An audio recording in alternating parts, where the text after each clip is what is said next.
Good afternoon, class. Am I audible to everyone? Yes, ma'am. Okay. Yes, ma'am. Okay. When I ask you questions about the dissection, you can put the answers in the chat box. Okay. So that will be a little more peaceful for everyone. Okay, let's start our discussion.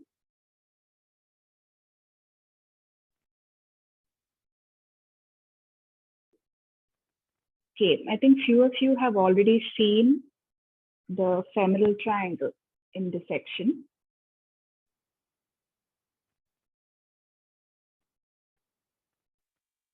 One minute.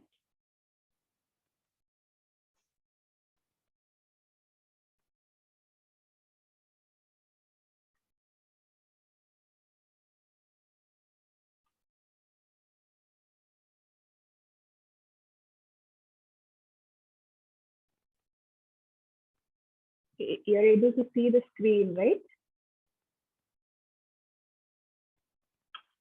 Okay. The screen is visible to everyone, the slides? Okay. Yes, ma'am. Okay, thank you.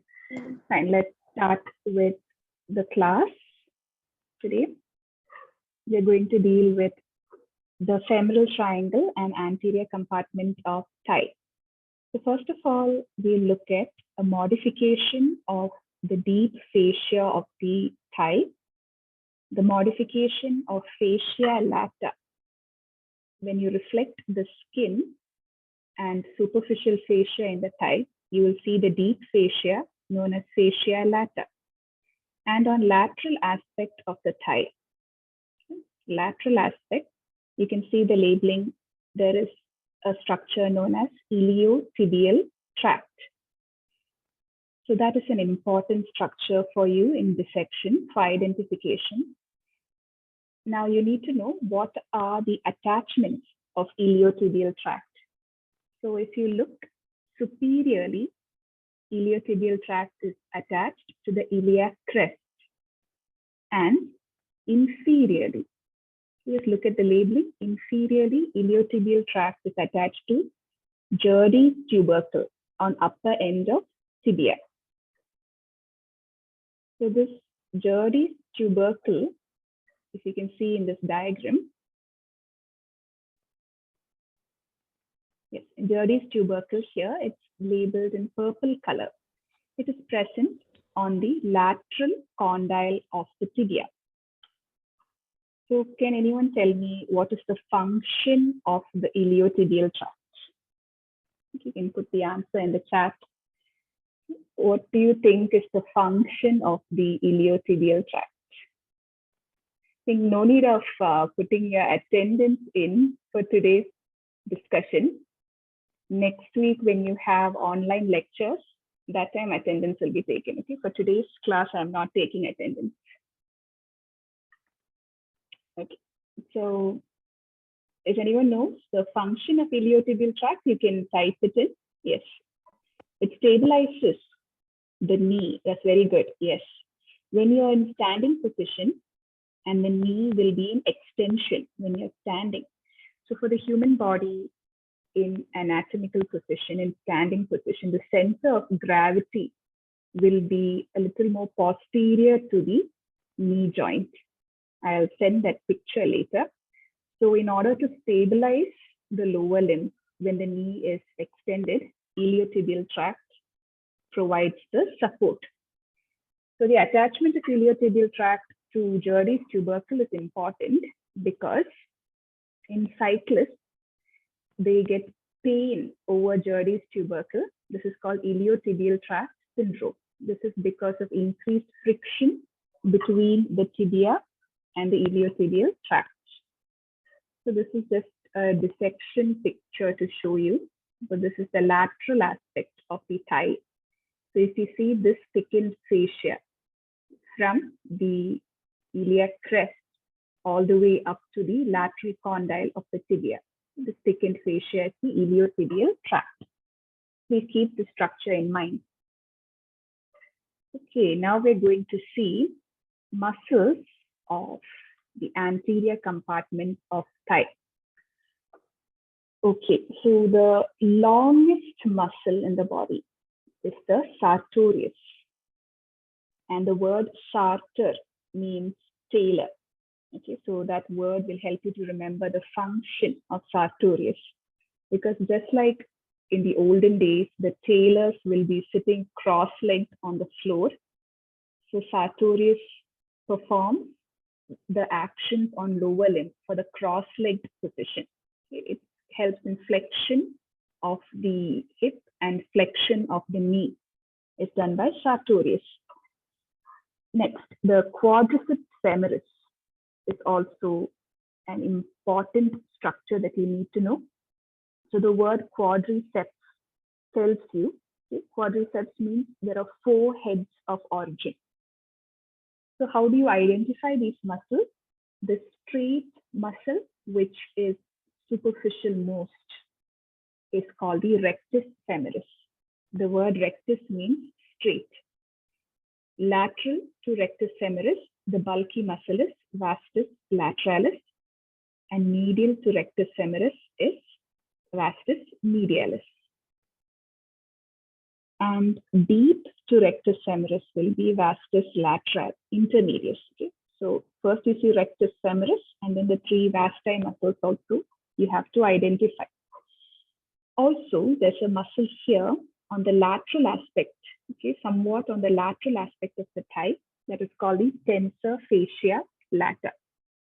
Don't miss out that muscle while describing the anterior compartment. And deep to vastus intermedius, there's a small muscle called articularis genu. Okay, I told you about sartorius, or it's also called Taylor's muscle.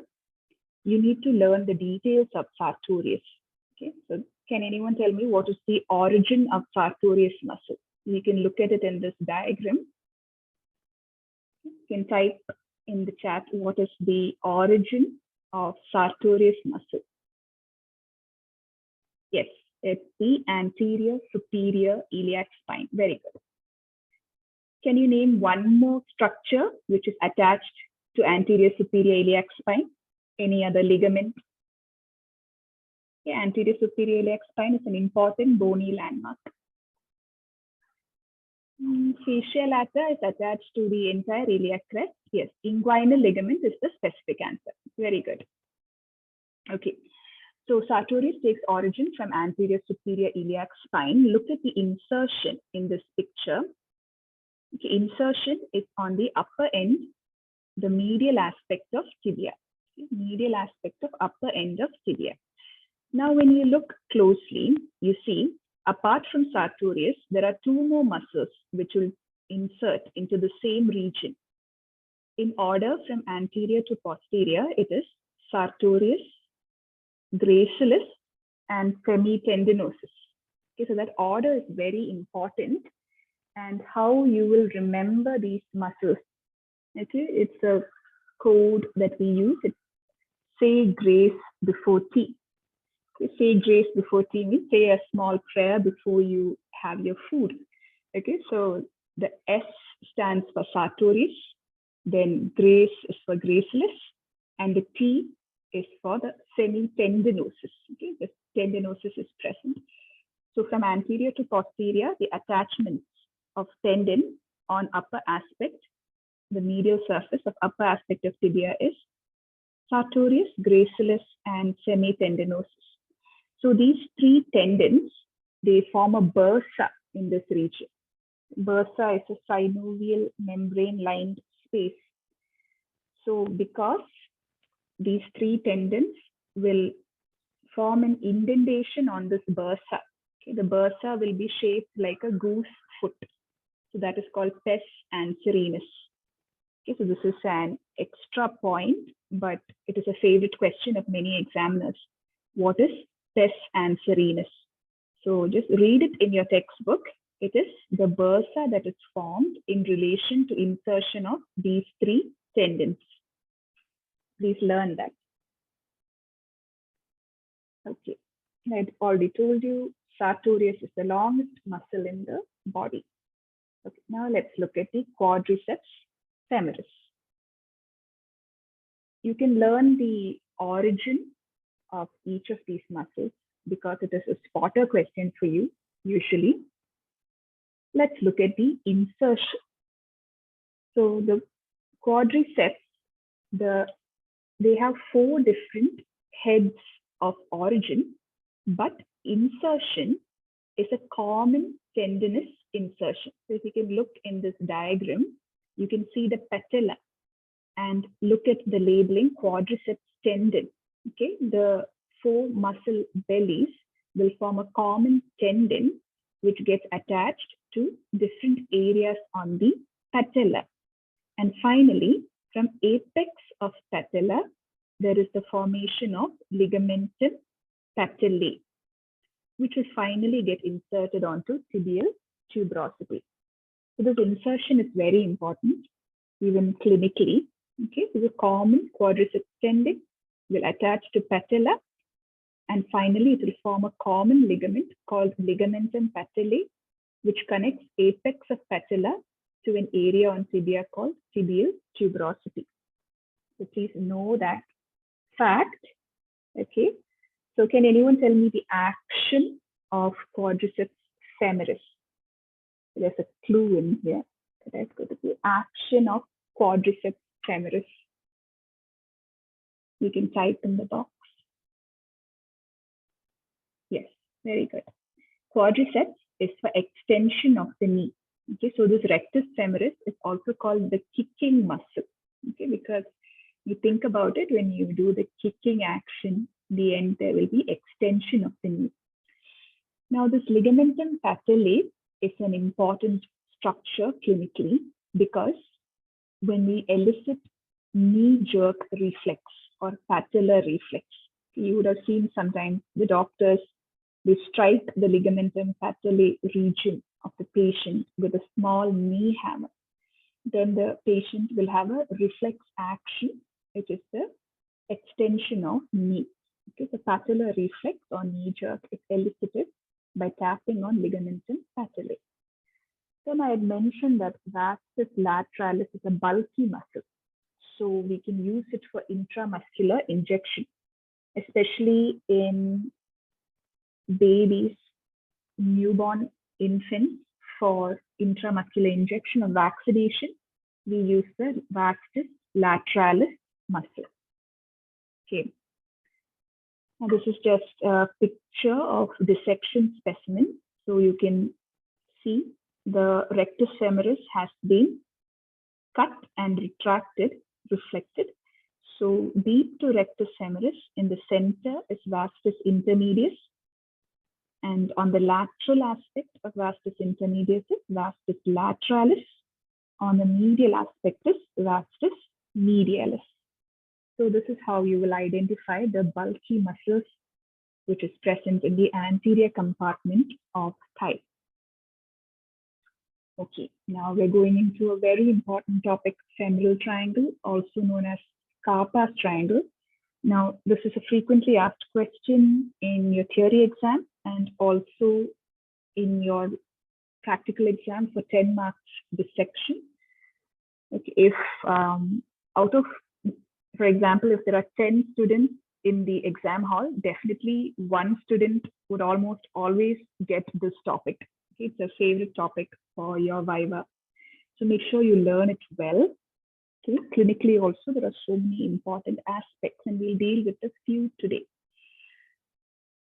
I think lecture class is already taken on femoral triangle. So here, let's look at the base of femoral triangle is formed by inguinal ligament. The medial border is formed by the medial border of adductor longus, and the lateral boundary is formed by the medial border of sartorius. Okay, so I want you to take note of this fact that the medial boundary of femoral triangle is formed by medial border of adductor longus. Okay, this is because adductor longus muscle is present in the floor of femoral triangle as well. Okay, so these are the boundaries. This is just to show you the attachment of inguinal ligament. you all told me inguinal ligament has one attachment on anterior superior iliac spine. The other attachment is on the pubic tubercle. So this thickening is the inguinal ligament. It's marked with arrows. Now let's look at the floor of the femoral triangle. Yes, actually, I think we have only 100 participants will be able to enter this Zoom meeting because this is our personal platform that we're using. The next week, when the college arranges another Zoom platform, is only when all 150 can enter. So I'm sorry about those who can't attend today's class, but I can perhaps send the recording to them. Okay.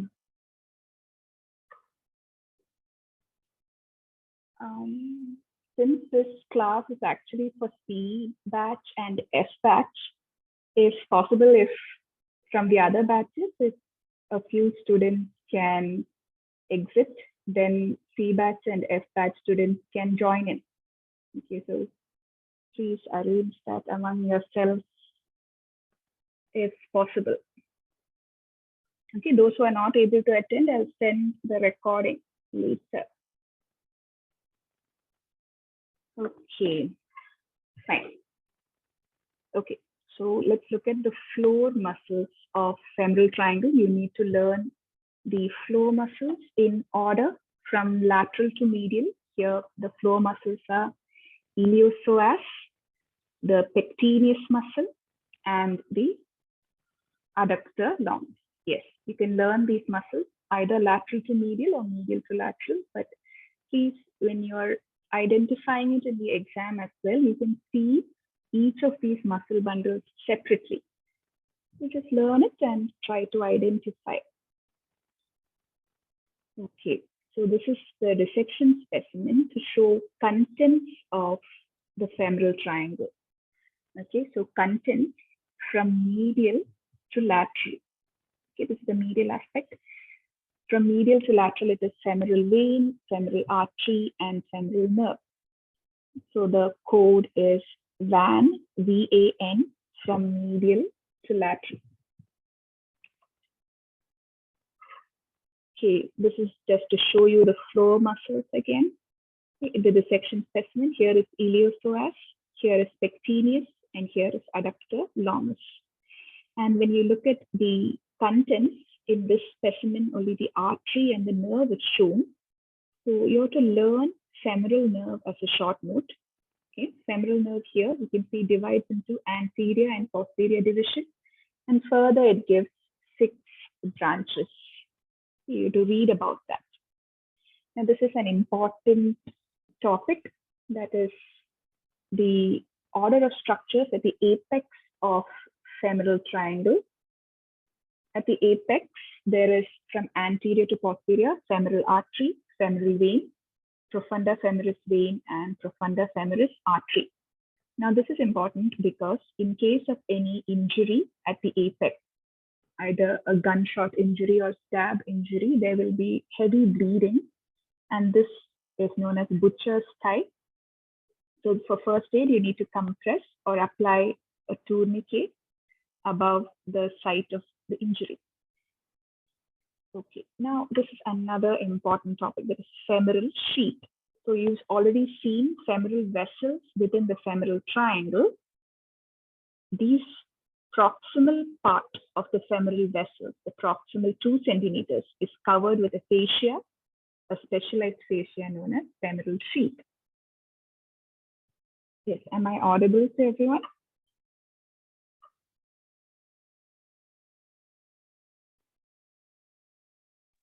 Okay, I think perhaps some of you may have some network issues. Okay, and most of you can hear, I think, so I'll just continue. Okay, so femoral sheath is another short note for you. It was asked in university exam for your seniors recently. Okay, femoral sheath and femoral canal. Okay, so femoral sheath, it has 3 compartments. You have to learn this diagram, please.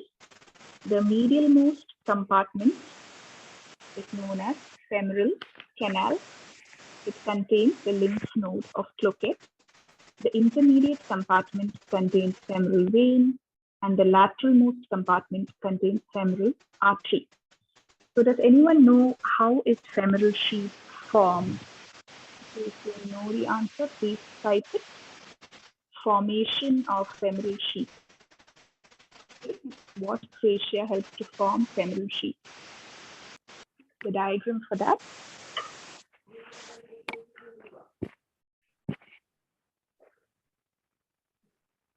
Okay, anybody with the answer? Okay, all of you please mute your mic. There's some background. Yes, intra-abdominal fascia. Okay, yes, this diagram shows anteriorly there is the fascia transversalis, and posteriorly in the abdomen there is fascia iliaca. So they join together as a prolongation to form femoral sheath. Okay, you will understand this a little better when you are learning abdomen. Okay. Yes, I want you all to please mute your microphone. Yes. Okay. The formation of femoral sheath is important. Fascia transversalis and fascia iliaca. Also, please learn about this medialmost compartment of femoral sheath is called femoral canal, and its opening is known as femoral ring. So femoral canal is a separate short note for you, so please prepare it in that manner. So you can write it for 4 marks or 8 marks. Now regarding femoral artery, okay, femoral artery, you can see it is continuing into the femoral triangle in relation to the inguinal ligament. Okay, so can anyone tell me femoral artery is the continuation of which artery? Okay, femoral artery is the continuation of which artery? Okay, this femoral artery is also a separate short note for you.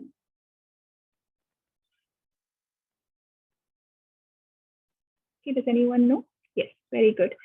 Femoral artery is a continuation of external iliac artery. External iliac artery continues with femoral artery in the thigh.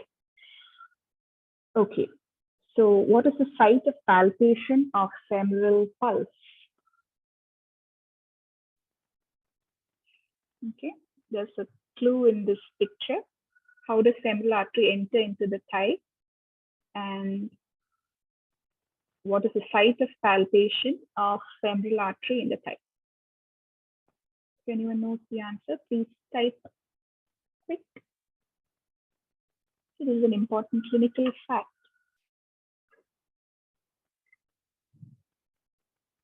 Okay, yes, see, the mid-inguinal point is what you need to remember. Femoral artery enters the thigh at mid-inguinal point. That is the midpoint between anterior superior iliac spine and pubic tubercle. So the doctor, if you want to feel the femoral artery pulse, you need to palpate at mid-inguinal point of the patient. Okay, so that's an important clinical fact. Okay, now you need to prepare femoral artery as a separate short note. Yes, I know there are a lot of short notes here in this region. Okay, so you need to know the course, the branches of femoral artery. And I want to ask you one viva question here, that is lateral circumflex femoral artery. It has an important relationship to femoral nerve. So does anyone know what is the relationship between lateral circumflex femoral artery and femoral nerve? That's a favorite viva question. Okay, you can read that, I think. Okay, so along with femoral artery, when you're preparing your short note, please also learn profunda femoris and medial circumflex femoral artery. There are some diagrams in your textbook. You have to learn with diagrams. Okay, now this is another important discussion topic, Hunter's canal or adductor canal. You can see this femoral triangle, okay, what you see labeled in green. At its apex, it continues downward as a canal known as adductor canal or Hunter's canal. Yes, some of you have given the answer that lateral circumflex femoral artery passes between anterior and posterior divisions of femoral nerve. Okay, that's good.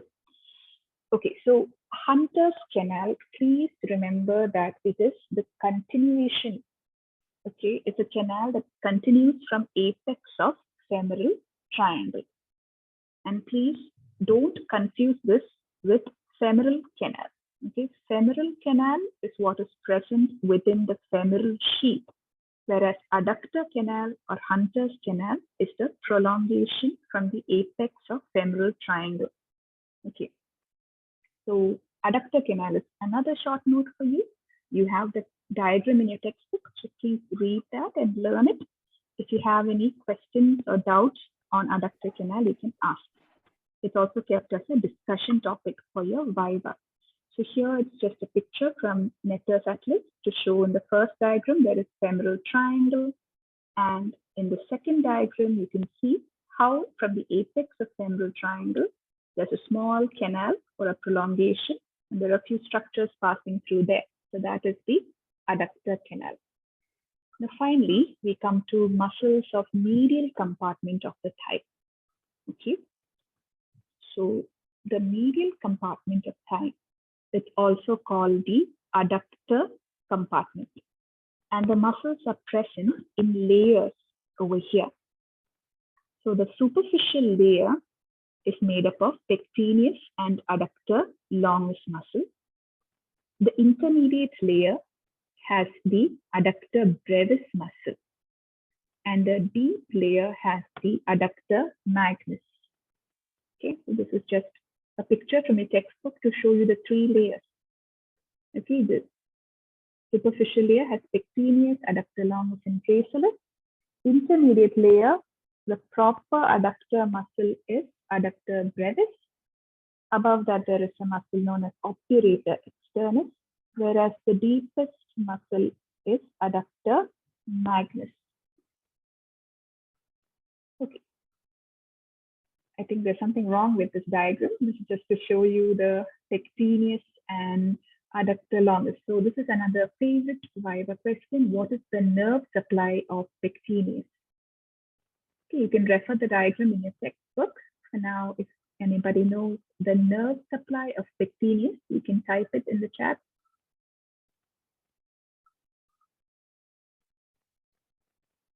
Femoral nerve. Okay, since I asked you, it is since I said it is a favorite Viva question, you should know it's a trick question. Okay, pectineus has a dual nerve supply. Yes, very good. Okay, the pectineus has two layers actually. The muscle fibers in pectineus, they are arranged as a superficial layer and a deep layer. So the superficial layer of pectineus is supplied by femoral nerve, whereas the deep layer of pectineus is supplied by anterior division of obturator nerve. So good. Now this is just a picture to show you adductor magnus. It is a large muscle. The word magnus means large, okay, magnum. So adductor magnus, please learn its attachment. It's very important. There is an ischial part and an adductor part. Now I put this diagram to show you that adductor magnus has an opening known as adductor hiatus. There is an opening within the adductor magnus muscle. Okay, so through the hiatus, the femoral artery will continue to the back of the thigh as popliteal artery. Okay, this is the picture from the atlas to show you the adductor hiatus. If you can identify the femoral vessels in this diagram, the femoral vessels are actually passing through the adductor hiatus.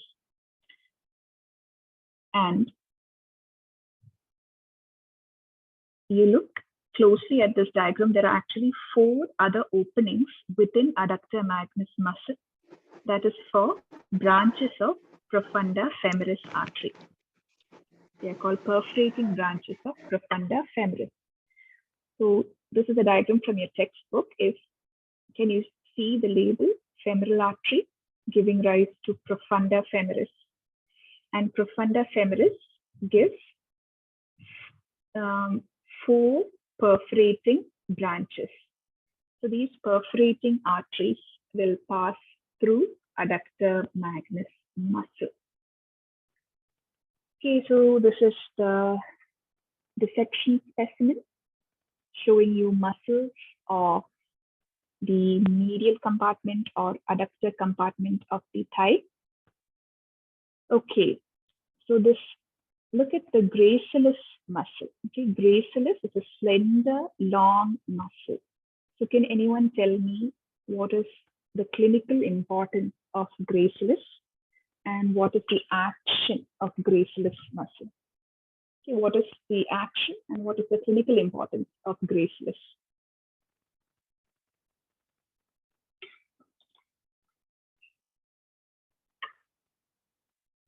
Yes. Obviously, because gracilis belongs to adductor compartment, it helps to adduct the thigh. It also helps in flexion of the hip and the knee. It's a weak flexor. Okay, so what is the clinical importance? Yes, gracilis also helps in medial rotation of the thigh. Clinical importance of gracilis.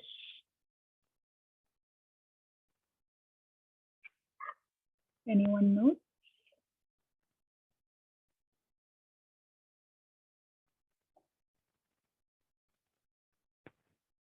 Yes, gracilis, because it is a long muscle, it can be used for graft purposes. Okay, you can take a part of gracilis and use it for grafting. Okay.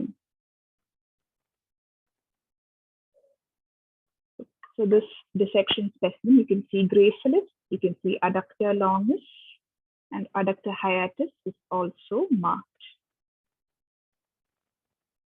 Okay, so we are about to finish the class now. I just want to ask you to identify a few of these muscles.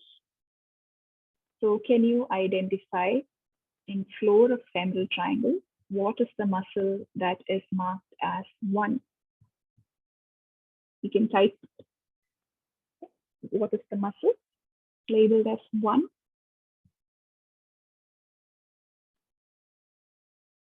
Yes, good. It's pectineus. What about the next muscle?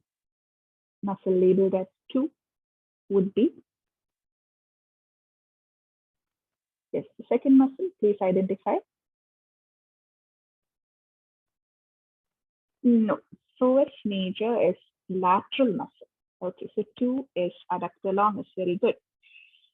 Okay, so what about the muscle labeled as 3? Okay, this is a bit tricky. Okay, remember, this is the deep muscle in adductor compartment, the deep and the large muscle in adductor compartment. Just guess, which is yes, adductor magnus. Good. 3 is adductor magnus. Okay, so which is the 4th muscle? It is a long and slender muscle present in the medial compartment.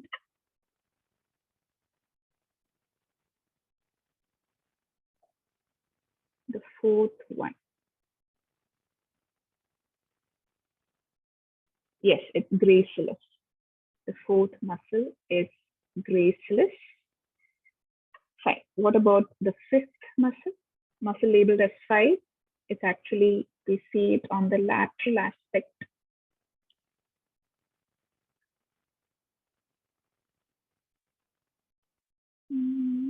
Not iliacus. Iliacus will be in the femoral triangle. Yes, this is tensor fascia lata.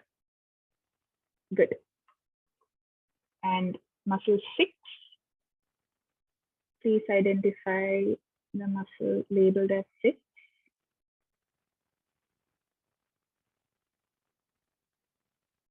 Yes, 6 is the, yes, Specifically, it will be psoas major, but even if you identify it as iliopsoas together, that is also fine.